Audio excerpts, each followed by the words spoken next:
하나님이니라. 백성이 다 대답하되 그 말이 옳도다 하니라. 아멘. 사랑합니다. 네, 이쪽으로 가야 되네. 네, 여러분 오늘도 예배 자리에 나오신 여러분들을 환영하고 축복합니다.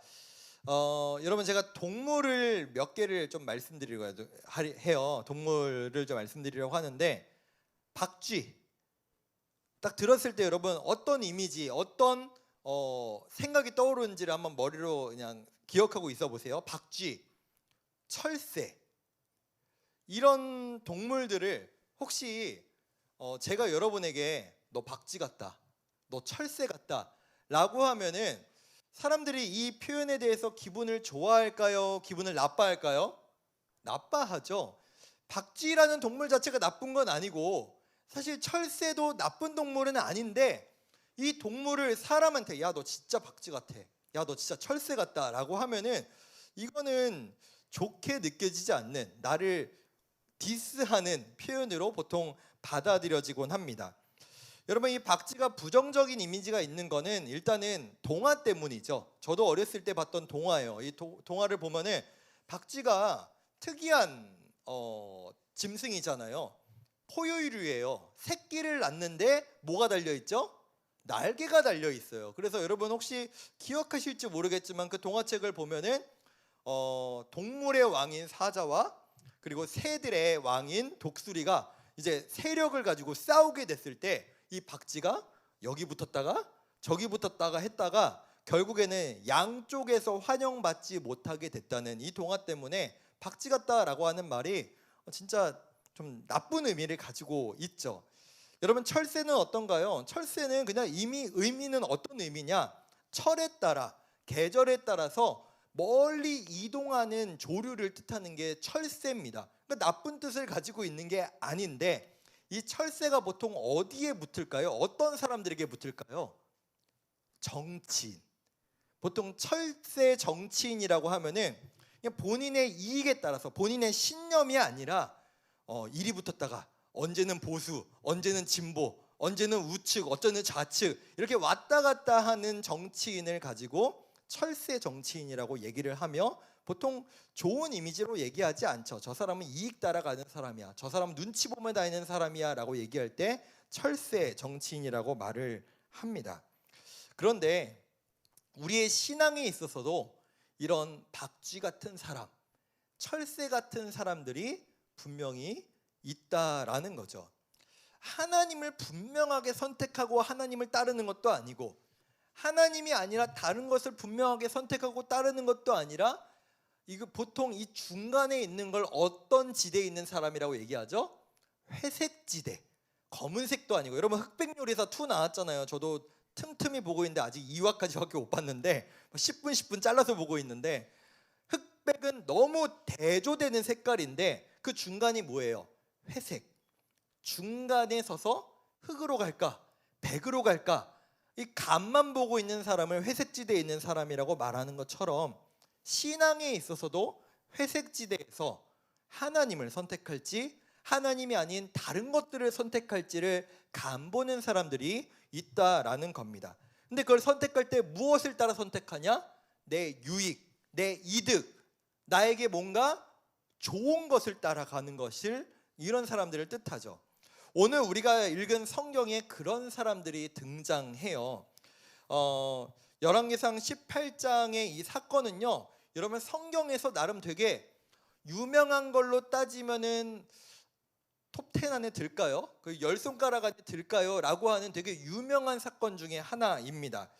구약시대에 엘리야라고 하는 선지자가 있었습니다. 이 선지자가 바알과 아세라라고 하는 다른 우상 신을 믿는 사람들하고 대결하는 장면이 나오는 게 이 열왕기상 18장이에요. 근데 왜 이 장면이 유명하냐? 여러분 그냥 평범하면 유명하지 않겠죠. 되게 극적이고 어떻게 보면 되게 비현실적이기 때문에 유명해요. 하나님을 섬기는 선지자인 엘리야는 1명. 그런데 바알과 아세라를 섬기는 선지자는 총 850명. 그러니까 하나님 믿는 선지자인 엘리야 1명과 바알과 아세라를 섬기는 선지자 850명이 1대 80, 850으로 붙는 거예요. 17대 1이라는 얘기는 많이 들어봤는데 850대 1은 너무 말도 안 되고 비현실적인 대결의 장면이잖아요.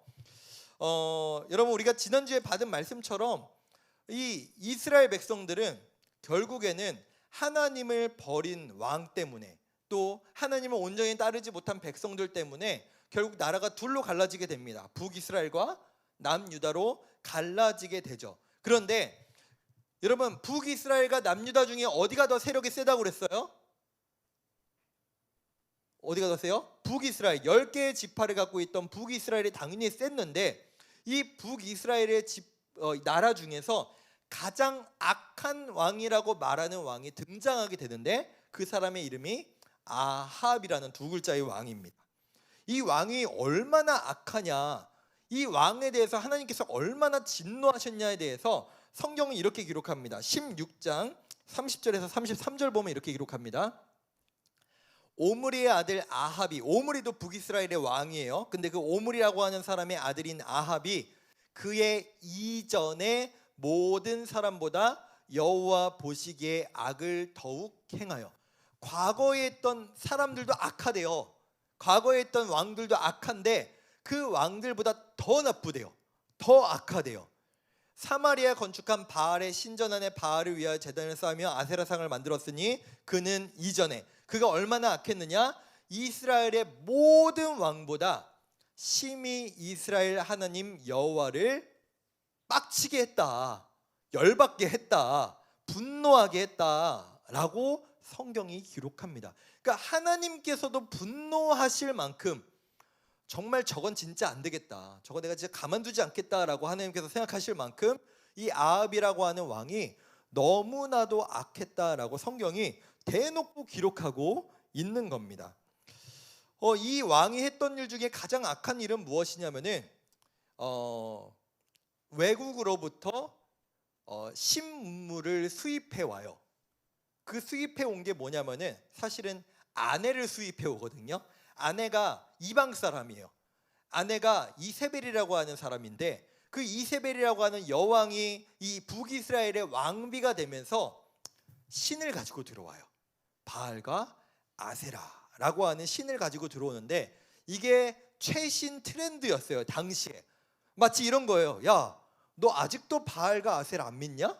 아유, 구닥다리, 넌 진짜 뒤쳐졌다, 넌 진짜 요즘 세대 떨어지는 사람이구나 라고 할 만큼 바알과 아세라는 그 근동 지방에서 제일 유명하고 제일 잘 나가는 그런 신이었어요. 이유가 뭐였냐면은 이 바알과 아세라가 관장하고 있는 담당이 있거든요. 여러분, 그리스 로마 신화를 봐도 여러분 아시잖아요. 제우스가 뭘 담당하고 있는지, 헤라가 뭘 담당하고 있는지, 헤파이토스가 이름 헷갈린다. 헤르메스가 뭘 담당하고 있는지 다 역할들이 있잖아요. 아폴로가 뭘 담당하고 있는지 있는 것처럼 당시에 이 고대 근동의 신들도 다 담당이 있었어요. 먼저 이 바알이라고 하는 신은요, 농경을, 날씨를 담당하는 신이었어요. 여러분, 농경과 날씨가 당시 사람들에게 얼마나 지대한 영향을 미쳤을까요? 엄청난 영향을 미쳤겠죠. 그러니까 지금으로 따지면 이런 거예요. 여러분에게, 야, 너 이번에 내신 잘 따는 최고의 방법을 알려줄게. 내신 잘 따야지 여러분 대학 잘 가잖아요. 지금 최고의, 제일 좋은 정보 아닙니까? 제일 좋은, 여러분들에게 가장 좋은 거 아닙니까? 마치 그런 거였어요. 바알을 믿어, 바알을 숭배해. 그래야 너의 농사가 잘 될 거야. 네가 잘 먹고 잘 살 수 있어 라고 하는 게 바알 신을 믿는 당시의 트렌드였다. 그런데 여러분, 농사를 잘 지으려면 당시에 필요한 게 있어요. 날씨만 좋으면 되지 않아. 뭐가 있어야 돼? 노동력. 우리 집에 뭐가 많아야 돼? 애들이 많아야 돼. 자식이 많아야 돼. 우리 집에 가족이 많아야 우리 집을 안전하게 지킬 수 있고 농사를 지을 노동력이 된단 말이에요. 이 아세라는 뭘 뜻해요? 다산을 상징해요. 다산. 아이를 많이 낳는, 그걸 관장하는 신이 바로 아세라였습니다. 그러니까 바알과 아세라는 부부신이거든요. 세트예요. 야, 너희가 바알과 아세라를 믿어야 너희 잘 먹고 잘 산다. 당시에 사람들이 어떻게 받아들였을까요? 아니야, 우리는 여호와 하나님을 믿어. 우리는 여호와 하나님을 섬기기 때문에 바알과 아세라 같은 거 믿지 않아 라고 했을까요? 왕이 믿으라는데, 야, 왕이 이게 맞아, 이거 믿어도 돼, 적극 권장한다 라고 하는데 사람들의 입장에서는 거절할 이유가 없는 거예요. 그러니까 사람들이 다, 백성들까지, 그러니까 왕실만 바알과 아세라를 잘 섬긴 게 아니라 백성들까지 틈틈틈이 이스라엘 전체가 하나님을 버리고 바알과 아세라를 섬겨버리게 되는 상황을 만든 게 바로 이 아합이라는 왕 때에 있었던 일이었다라는 거죠. 여러분, 근데 제가 일부러 이 바알과 아세라라고 하는 신의 의미에 대해서 설명을 드린 이유가 있어요. 여러분, 바알은 비가 많이 잘 오게 하는 신이죠. 마치 이런 거예요. 여러분, 근데 바알과 아세라가 악한 이유가 뭐냐면은, 바알과 아세라를 섬기는 신전에 가면은 뭘 하냐? 이 신전에는 창녀와 또 몸을 파는 남자들이 있어요. 그러니까 종교 활동이 뭐냐면은 거기에 있는 사제들하고 성관계를 맺는 거예요. 성관계를 맺으면은 그 신이 기뻐하면서 여러분, 좀 더럽지만 이 땅에 비를 내리는 게 어떤 의미다? 남자가 정액을 뿌리는 의미다, 이런 거예요. 그러니까 하나님이 너무 싫어하실 수밖에 없는 이 우상이었던 거예요. 근데 그렇게 믿고 우리가 잘 되고 우리가 잘 먹고 잘 살기 위한 신을 믿었던 게 바알과 아세라인데, 하나님께서 엘리야라고 하는 선지자를 갑자기 부르셔서 무엇을 명령하셨느냐? 너는 북이스라엘로 가서 아합 왕에게 이렇게 말해라. 앞으로 3년 동안 뭐가 안 내린다? 비가 안 내릴 거다. 이거 여러분 어떤 선고예요? 아합에 대한, 바알에 대한 사형 선고인 거예요. 야, 아합 뭐 되게 훌륭한 왕인 줄 알고 깝죽거리고 저 바알이 최신 트렌드고 저 바알을 믿으면 잘 될 것처럼 생각하는데 내가 그 모든 것을 끊어버리겠다라고 하신 게 하나님의 결정이었죠. 그리고 실제로 엘리야가 그렇게 선포하고 난 뒤 3년 동안 북이스라엘에는 비가 오지 않습니다. 이때 아합과 그 통치 세력도 위기감을 느꼈을 뿐만이 아니라 백성들이 여러분 어떤 마음을 먹었을까요? 저 여호와 하나님 아무것도 아니라고 생각했는데 옮겨 타야 되나? 다시 환승해야 되나? 우리는 바알과 아세라를 열심히 섬기고 있었는데 지금 헷갈리네, 애매하네. 여호와 하나님을 다시 돌아가야 될지 아니면 바알과 아세라를 계속해서 잘 섬겨야 될지, 이 애매한 상황, 회색지대에 이스라엘 백성들이 놓이게 됐던 겁니다. 그때 3년이 지나고 나서 갑자기 또 엘리야가 나타나서, 숨어 있었다가 갑자기 딱 나타나서 엘리야가 이렇게 얘기하는 거예요. 대결하자.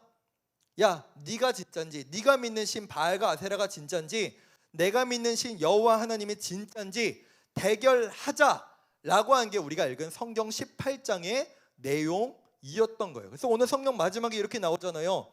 우리가 각자 신들에게 기도하고 종교 활동을 했을 때 먼저 비가 내리게 하는 게 진짜 신이다, 진짜 하나님이다 라고 대결을 했던 거예요. 서로 진짜로 육탄전을 했던 게 아니라 누가 진짜 신인지, 내가 믿는 신이 진짜다라는 것을 증명하는 대결을 하게 됐다라는 거죠. 여러분, 근데 오늘 사건은요, 단순히 하나님 믿는 엘리야, 바알과 아세라를 믿는 450명의 선지자의 그냥 대결로 끝나는 게 아니라 이것을 보고 있는 백성들이 우리는 무엇을 선택해야 되나, 우리는 누구를 따라야 되나, 이것을 결정하게 되는 너무 중요한 순간이기도 했습니다. 왜요? 이 이스라엘 백성들이 하나님을 완전 버린 게 아니었기 때문이에요. 여전히 이 사람들은 아마 그렇게 생각했을걸요. 우리 하나님 안 버렸는데, 우리 아직 여호와 하나님 믿는데, 근데 여기에 그냥 바알과 아세라라는 숟가락을 얹었을 뿐인데 라고 말하는 상황이었다라는 거죠. 그때 엘리야가 그들에게 이렇게 얘기를 합니다. 우리 21절 말씀 보겠습니다. 엘리야가 모든 백성에게 가까이 나아가 이르되 너희가 어느 때까지 둘 사이에서 머뭇 하려느냐. 따라해 볼까요? 머뭇머뭇하려느냐. 이게 정확한 얘기예요. 분명히 얘기하고 있잖아요. 둘 사이에서 선택을 못하고 있어요. 여호와 하나님이냐 바알과 아세라냐. 그러니까 이렇게 합니다. 여호와가 만일 하나님이면 그를 따라라. 선택해라. 바알이 만약 하나님이면 그를 따를지라 하니 백성이 말 한마디도 어떻게 했다? 대답을 못했다. 여러분 왜 대답을 못했을까요? 못 정하니까. 박쥐예요. 철새예요. 회색지대에서 간 보고 있는 거예요. 한번 보자. 야, 누가 이기나 한번 보자. 이기는 편 우리 편. 간 보고 있는 이스라엘 백성들의 모습을 정말 단적으로 보여주는 게 지금 이 장면이다라는 겁니다. 하나님께서는 그들의 모습을 너무나 잘 아셨어요. 그래서 하나님은 분명하게 그들이 결정하지 못하고 있을 때, 무엇을 선택하지 못하고 있을 때 그들이 의지하고 그들이 따르는 것을 끊어버리신 거예요. 비가 오지 않게 해버렸다는 거죠. 그리고 나서 하나님께서 엘리야를 통해서 이렇게 말씀하신 거죠. 그냥 말하면 씨알도 안 먹히니까 그들의 필요를 다 끊어놓고, 야, 누가 진짜인지 선택해. 결정해. 아마 비 안 오게 안 했으면 3년 동안 비가 안 왔으면, 비가 왔으면은 어떠한 백성들도 여호와 하나님을 선택하지 않았겠죠. 간 보고 눈치 보고 나에게 어떤 게 이득인가 생각했던 게 이스라엘 백성이었을 겁니다. 그런데 이러한 상황에서 하나님은 엘리야를 통해서 이스라엘 백성들에게 분명하게 명령하시는 게 있어요. 야, 너희가 진짜 하나님께 돌아오기 위해서 너희가 해야 될 게 두 가지가 있다. 우리 말씀 오늘 읽은 말씀은 아닌데요. 30절과 31절 말씀 보겠습니다. 엘리야가 모든 백성을 향하여 이르되 내게로 가까이 오라. 백성이 다 그에게 가까이 가매 그가 무너진 여호와의 제단을 수축하되.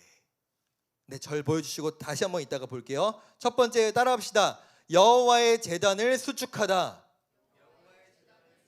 이게 무슨 의미냐면은 너희 지금 예배를 어떻게 드리고 있는지, 하나님께 제사를 어떻게 드리고 있는지 한번 다시 돌아봐라.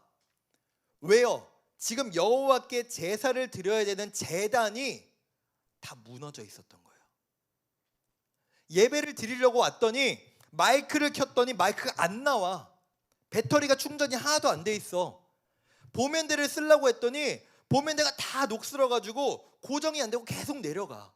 악기를 켜봤는데 악기가 전원이 켜지질 않아. 예배실에 와서 예배 불을 켜려고 하는데 전기가 다 나갔어. 예배드릴 준비가 안 돼 있는 거예요. 우리의 마음은 어때요? 예배드릴 준비가 돼 있냐라고, 너희의 마음은 어떠하냐고 지금 하나님께서 묻고 계신 거예요. 너희 지금 나와서 예배드릴 준비가 돼 있니? 너희 지금 날 만날 준비가 돼 있니? 너희 정말 나와 함께하고자 하는, 내 말씀을 듣고자 하는 마음이 정말 간절하니? 라고 저와 여러분들에게 중간에서 박쥐 노릇하고 있는 회색지대에 있는 이스라엘 백성들을 향해 하나님 말씀하고 계신 거예요. 제가 지난 주중에 어떤 성도님께서 감사하게 섬겨주셔서 신의 악단이라고 하는 영화를 보고 왔습니다. 그 보면서, 영화는 사실은 좀 제가 봤을 때는 좀 조잡해요. 확실히 조잡하지만 그 영화를 보면서 느낀 점들은 되게 많았던 것 같아요. 여러분, 간단하게 말씀드리면 북한에서 종교의 자유가 없는, 하나님이란 이름 불렀다가 성경책 집에 가지고 있다가 예배 드렸다가 그냥 죽는 겁니다. 그냥 죽는 거예요, 여러분. 그냥 죽는 거예요. 그런 북한에서 어떻게 거짓으로, 위장으로 하나님 예배 드릴 수 있는, 하나님 찬양할 수 있는 그 역할을 맡은 사람들이 진짜 그리스도인이었던 거예요. 그 사람들이 마음껏 성경 읽고 마음껏 찬양하고 마음껏 예배 드리는 장면을 보면서 나의 예배는 진짜가 맞을까? 우리는 예배 드리고 싶을 때 언제든 유튜브 켜서 우리나라에서 설교 제일 잘하는 목사님들의 설교 언제든 들을 수 있는데, 어느 교회를 가서 마음껏 기도하고 소리내서 기도할 수 있는데, 예배요? 우리 지난주에 특세 있었어요. 일주일 내내 예배 있었습니다. 금요일 토요일 새 은혜 집회 있었죠. 광고도 드렸잖아요. 말씀 듣고 싶으면, 예배 드리고 싶으면, 기도하고 싶으면, 찬양하고 싶으면 언제든 나와서 드릴 수 있는 우리의 모습이지만, 우리의 상황이지만, 우리의 예배는 하나님 받으시기에 정말 그 제단이 준비된 제단이 맞을까? 마이크도 없고 성경책도 없고 앞에서 설교할 설교자도 없고 이렇게 환한 불도 없고, 북한 지하교회 성도들은 굴 속에, 무덤 속에 들어가서, 지하에 내려가서 아무것도 보이지 않는 칠흑 같은 어둠 속에서 마음껏 찬양하지도 기도하지도 못하고 이불 뒤집어 쓰고 성경 읽고 그 지하에서 예배하는 그들의 신앙과 우리의 신앙이 이 겉모습으로 과연 측정할 수 있을까? 우리 예배가 얼마나 부끄러운가 하나님 앞에 라는 생각을 했습니다. 하나님 우리에게 이렇게 말씀하세요. 너희 예배 진짜 나를 향한 게 맞는지, 나에게 부끄럽지 않은지 돌아봐라. 놀라운 기적, 놀라운 일, 그 전에 먼저 생각해야 될 것, 기억해야 될 것, 우리의 예배를 점검하라 라고 말씀하세요. 그리고 두 번째로 이렇게 말씀하십니다. 계속해서 말씀 같은 구절 보겠습니다. 야곱의 아들들의 지파의 수요를 따라 엘리야가 돌 12개를 취하니 이 야곱은 옛적에 여호와의 말씀이 임하여 이르시기를 내 이름을 이스라엘이라 하리라 하신 자더라. 12개, 12라고 하는 숫자는요, 그냥 간단히 말해서 하나님의 지파, 하나님의 백성을 의미합니다. 굳이 상징적으로 돌 12개를 놨다는 의미가 뭐냐면, 야 너희는 이스라엘 백성들아, 너희는 바알과 아세라의 자녀가 아니라 너희는 하나님의 자녀다. 너희 하나님의 백성이다. 근데 지금 뭐 하고 있냐? 지금 누구를 경배하고 있냐? 누구를 섬기고 있냐? 왜 쓸데없는 것 바라보고 있냐? 너희가 누구인지, 너희의 정체성이 어디에 속해 있는지를 기억해라 라고 지금 엘리야가 말하고 있는 거죠. 우리가 첫 주에 말씀 받았던 것처럼 우리는 누구입니까? 하나님께서 예수 그리스도를 우리 가운데 보내셔서 자격 없는 우리를 그분의 자녀 삼으시고 그분의 백성 삼으신 하나님의 자녀, 하나님의 백성이라는 사실을 저와 여러분들이 잊지 않고 살아갔으면 좋겠습니다. 말씀을 맺겠습니다.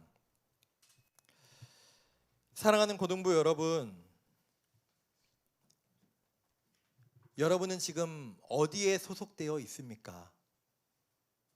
누구에게, 어디를 향해 여러분의 삶의 방향을 향해 있습니까? 하나님을 향해 있습니까? 아니면 여러분이 간절히 바라는 어떤 성공입니까? 여러분이 간절히 바라는 돈입니까? 명예입니까? 좋은 대학입니까? 하나님 우리에게 말씀하십니다. 하나님이 너희의 신이냐? 돈이 너희의 신이냐? 좋은 대학이 너희의 신이냐? 사람들에게 인기 많아지는 게 너희의 신이냐? 선택해라.